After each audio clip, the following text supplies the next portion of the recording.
Alright, so if you're not already subscribed, go ahead and do so. I appreciate you. Now, let's go ahead and get into this. Now, at the end, I'm going to say who I think is going to win the election. Okay? But let's get into a little history first. I remember back in 2020, back in the year 2000, it was Al Gore versus George W. Bush, excuse me. And that was one of the most chaotic times for an election. I think I was still in high school at that time, so I couldn't have voted.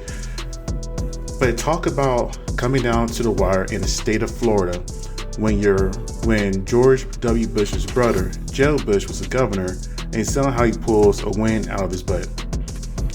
Now, back then, people was under the impression that if you win the popular vote, you're going to win the election in general. But that wasn't the case in this situation. And on the screen is two different examples of that back in 2000 and 2016. So, back in the year 2000, Al Gore was projected to win. He was supposed to win by the popular vote. However, we still have that system, the whole entire Electoral College and the votes that goes on there, which really truly does a disservice to the American people and who we want to represent us. Okay, cool. So the final state, coincidentally enough, who helped win the election for George Bush was Jeb. Now, in all fairness, well, there is no fairness there. I just find it odd how when your brother is the governor of one of the big four in that fourth state is the one that helps you win, it was all kinds of chaos. It was on the news, they were saying it was fraud, Jeb helped his brother win, all this other kind of stuff. It was so close, and because we never seen anybody who didn't win at that particular time, I won't say never anybody, but nobody in recent history who won the popular vote did not win the election. It was odd that it was projected that Al Gore won. Everybody thought that. In fact, give me 1 second here. A big call to make. CNN announces that we call Florida in the Al Gore column. This is a state both campaigns desperately wanted to win. Stand by. CNN right now is moving our earlier declaration of Florida back to the too close to call column. 25 very big electoral votes in the home state of the governor's brother, Jeb Bush, are hanging in the balance. This no longer is a victory for Vice President Gore. George Bush, governor of Texas, will become the 43rd president of the United States at 18 minutes past 2 o'clock Eastern Time. CNN declares that George Walker Bush has won Florida's 25 electoral votes. And if you're being real here, when it came to being president, nobody thought that George Bush was going to win between... You got to think about the time. Jeb back then was seen as the more smart, intelligent, articulate brother who was more than likely going to follow his father's footsteps and go on to be president. A lot of people were surprised that George Bush won. And a lot of it was because he said the same name of his father, and they wanted to have another Bush in office. That whole entire nepotism thing, right? Vice President has recalled the governor and retracted his concession. But this race is simply too close to call. And until the recount is concluded and the results of Florida become official, our campaign continues. Bill Daley, the chairman of the Gore campaign, you just heard it. We're all, I think we can hardly believe our ears. He said, until the results are official and certified in the state of Florida, we are going to continue our campaign. And they always talk about voter fraud, but the biggest controversy came from a Republican state during an election when the Republican candidate was not expected to win. Nobody really expected George Bush to win. So I still remember the recounts. I remember watching almost daily. You'll see people with magnifying glasses looking at little Scantron sheets or the little punch hole sheets or what have you, trying to figure out who voted for who and all this other kind of stuff. And it was just one of the craziest things. I hope and believe we have elected the next president of the United States. they're still counting, and I'm confident when it's all said and done, we will prevail. For every successive hour from this point on, CNN will be your network to find out what is the latest on that presidential race. That's right. In the United States. So stay with CNN because whatever is happening, we are going to be bringing it to you. And folks, in the year 2004, please, could you make up your minds a little more conclusively? In the year 2040, they made sure to stay on top of Florida, Dallas for sure. Now, why is this relevant to today? Kamala Harris is losing a lot of popularity and Donald Trump is on the rise. So you would think naturally that Donald Trump is guaranteed to win this election. But again, you see right here, Al Gore, even though it is a small margin, had a higher popular vote, and based off that, you would think he would have won. But at the end of the day, they really don't care what you vote for. The people who are power at B are going to choose who they want to. And here's the thing about this. Let's fast forward a little bit later, right? Let me go back to this.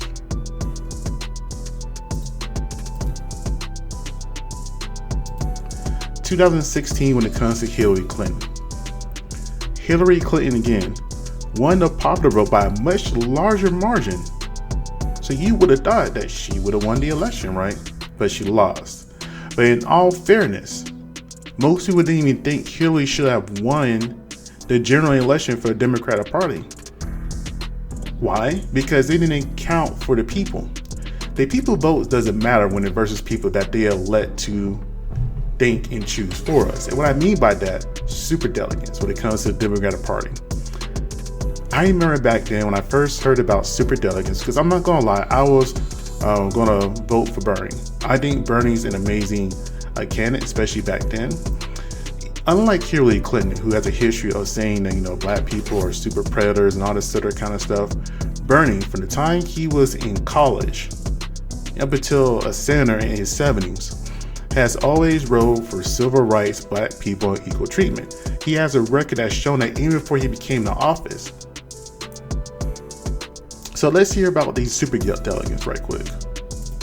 Still with us now is the national chair of the Democratic Party, Congresswoman Debbie Wasserman Schultz. Obviously, Congresswoman, nobody is expecting this race to end anytime soon. You got two candidates. The races so far have all been very close. The thing that's different, though, between the Democratic process and the Republican process is this issue of superdelegates. And so we have had some hard to explain. Results that are hard to explain to people who don't care that much about politics without it seeming drastically unfair. For example, the fact that Bernie Sanders won by 22 points in New Hampshire, but the delegate count came out of that race basically even. Does that sound fair? Why should the election process be complicated? I think when you vote for somebody, that's who you should get. It shouldn't be complicated. It shouldn't be tricky. It shouldn't be all these laws in place for the average person not to know what they're talking about. I would think, hey, if, I don't know, let's just throw a number out there, 50,000 people voted for Bernie Sanders and, I don't know, 30,000 voted for Hillary Clinton. Bernie should get those delegates, right? Points, whatever you want to call it. But instead, because of these superdelegates, Hillary can be even out or win some, more than Bernie.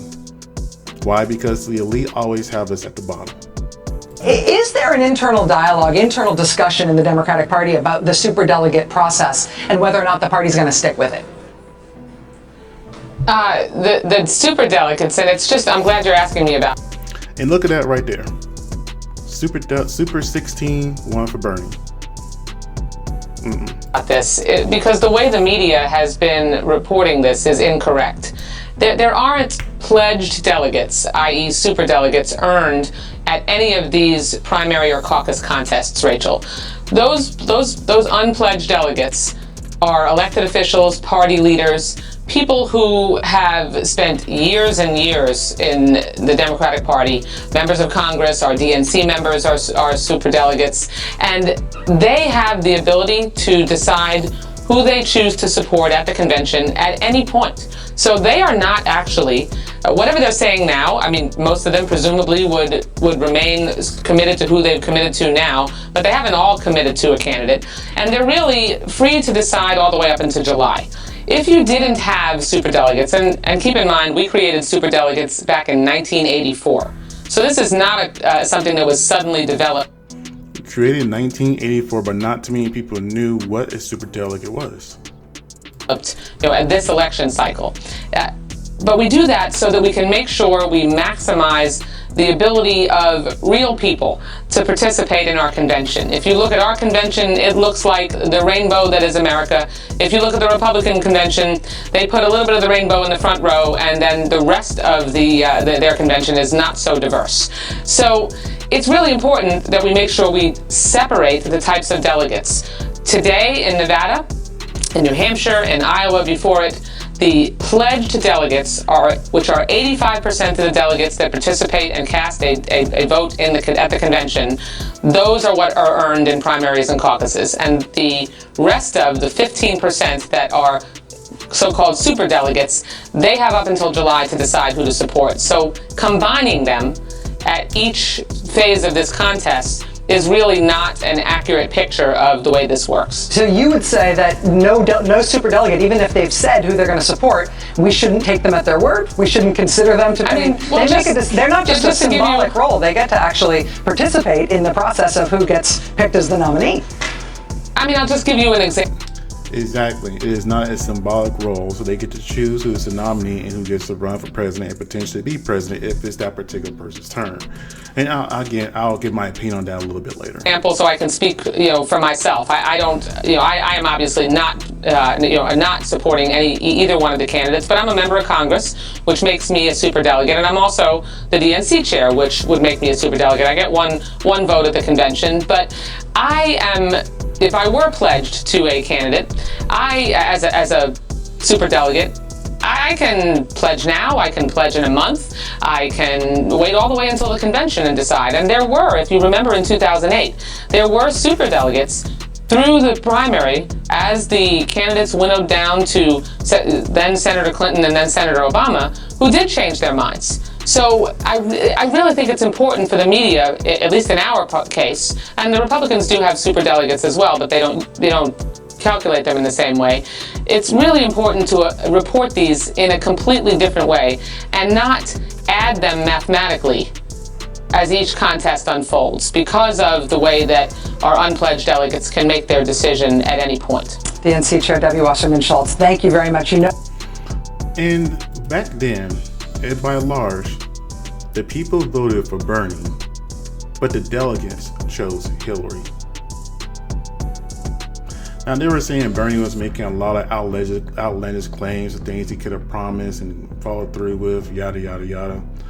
And Clinton pretty much wrote off the fact that she was a Clinton. Or she is a Clinton. I think they're still married. But when we, the people, choose somebody that can help benefit us, that will think more for us, that we have a feeling that won't be controlled by the larger powers by be, the larger powers at be always have a backup plan. For the Democratic Party, it's superdelegates. And then you have the Electoral College. Because realistically speaking, if Bernie Sanders would have ran in 2016, he would have crushed Donald Trump. And now it's the big fear when Hillary won. That was the big question that was people were asking back then. Can Hillary beat Donald Trump? And she was quote unquote more popular, but she still lost. Now, if that popular vote was the actual election, she should have won. But again, they don't give a care about what we want because this whole entire Electoral College. Now, let's think about this for a second. With George Bush being into office, he got us involved in one of the longest ongoing wars. Let's be real here. They say there's no conflict going on right now, but I don't believe it, right? But one of the longest ongoing wars in history that really had no end, that started off false and baseless information. We were so riled up about 9/11, we didn't ask for proof. We just went ahead and said, okay, let's make them pay. And I remember when 9/11 happened, so I get it. Emotions were high for every single American.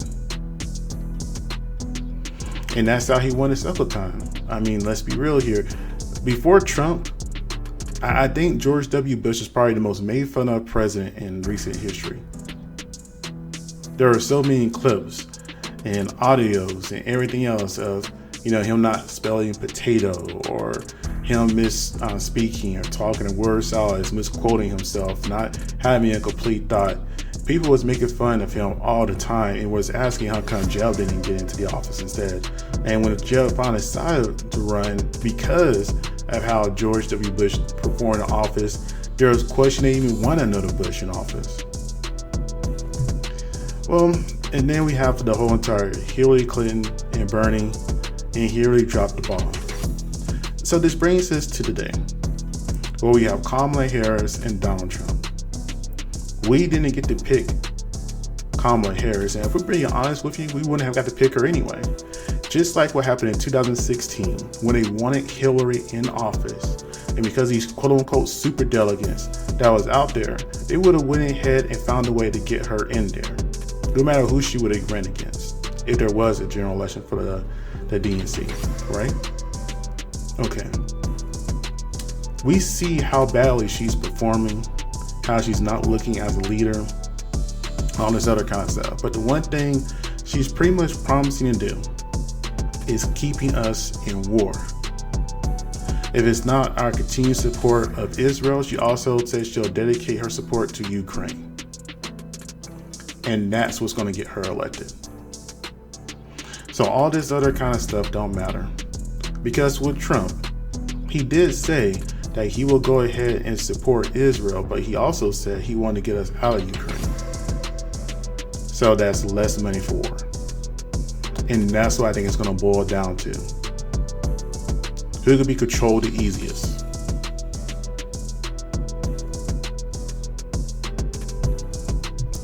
Say what you want about Trump, he is a wild card, even to the point where people didn't want to tell him the full powers he had. So, that's just my opinion on it. I really do think that Kamala's going to win just for the fact that she wants to make sure we stay in war. And it doesn't matter who we vote for. It doesn't matter who wins the popular vote. Because when it's right down to it, when it comes down to the Electoral College, they'll choose who they want. Granted, they're supposed to be choosing their vote and voting for based off the people in their area, but they're going to vote for who they want to. And it doesn't matter how bad of a campaign that Kamala is running right now, how lackluster her word salads. It's the fact that she wants to keep us in more wars and conflict, and more wars and conflict means running for people that we don't see or know who they are. That's why I think she's going to win. I'll be very surprised if she doesn't win. And it's not me supporting her saying I want her to win. If I'm being honest with you, I didn't want neither one of them to run. And I voted early. And I'll be honest with you, I didn't vote for her or Trump. I voted for Jill Stein. Because I really do want there to be a third party in this whole entire process. Because realistically speaking, it doesn't matter if you red or blue, it's going to be the outcome, it's going to be the same. It's going to be packaged and worded differently. People are unjustly and are loyal to a party that's not loyal to them. They're loyal to their donors. At least if a third party will have a better opportunity to have America first. We're suffering. We're hurting. But yet we're supporting everybody else but the people who actually live here. And I want a candidate that can do that. And here's the other thing, I'll leave on this. And the main reason also, though, people say it's a throwaway vote when you don't vote for Trump or Hillary. I would never believe that. If somebody tells you that, you don't believe it either. Because yes, no matter who is president, they're going to do what they want to do. There's no such thing as a difference between Republican and Democrat. However, there is a big difference when it comes down to who can you vote for senator. What propositions you want to make sure you vote for or go against. Like on my state in Florida, they had on there about abortions. They had on there about legalization of marijuana. They had on their homestead exemptions. They had things like that on there, things that can really help or harm my day-to-day life. That's why I continue to vote in the election for president, because it's not the president. You just don't go up to a poll and you see, oh, Trump, Hillary, Jill Stein, whoever, vote for this person, and that's it. No, there are very important issues that are local to your state on there that you should be voting for.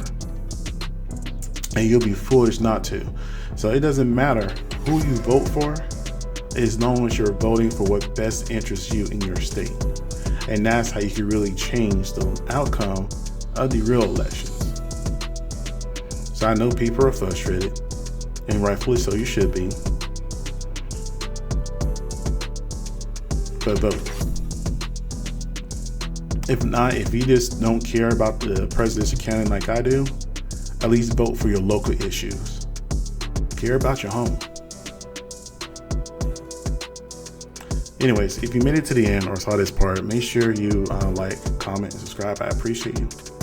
Thank you very much.